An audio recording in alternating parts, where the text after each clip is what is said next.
¿Y recuerdas la ley? Sí que la recuerdo, evidentemente, claro.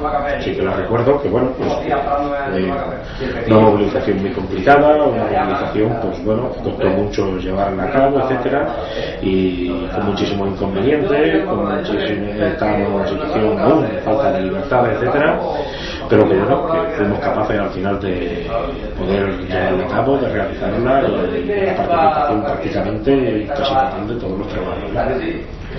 ¿Recuerdas qué ha pasado? Bueno,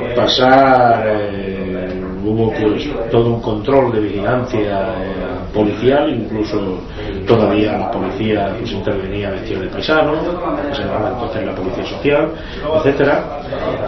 Bueno, pues a muchos de nosotros pues fuimos cacheados, fuimos prácticamente vejados, fuimos insultados, fuimos amenazados, y bueno, todos los que dirigíamos aquel movimiento, pues bueno, se nos hizo prácticamente de todo. ¿Y cómo actuaron? Bueno, nosotros en nuestra actuación no éramos tampoco, no es que fuéramos más valientes que nadie, no, sino que posiblemente estábamos convencidos de lo que estábamos haciendo y que teníamos que seguir haciéndolo.